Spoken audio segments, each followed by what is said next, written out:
Morgan, first quarter earnings for Micron coming in 4 cents above estimates at $1.79 versus the $1.75 estimate. Revenue in line with street consensus at $8.71 billion, but guidance for the second quarter is weaker on revenue and earnings. So the outlook perhaps is what's weighing on shares here in overtime as we watch the stock down over 14%. We have comments here from CEO Sanjay Mehrotra of Micron saying that this is a record quarter. Our data center revenue surpassed 50% of our total revenue for the first time.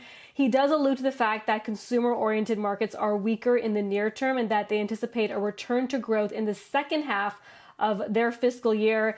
He adds that we continue to gain share in the highest margin and strategically important parts of the market and are exceptionally well positioned to leverage artificial intelligence-driven growth to create substantial value for stakeholders. We knew some of the consumer-oriented sectors would be weaker going into this report, perhaps not as weak as the market had anticipated. We'll wait for more on the earnings call, which is going to begin momentarily. Seema, stock down about 14%. Yeah, it looks like about $1 billion light on the Q2 top-line revenue guide, no? Yes, I think the midpoint was $7.98 billion for second quarter revenue. So a bit weaker than what analysts were anticipating. And it is somewhat of a surprise, John, especially if you look at the guidance that's coming in from some of the broader semiconductor players. What comes to mind, of course, is Broadcom, which was just late last week.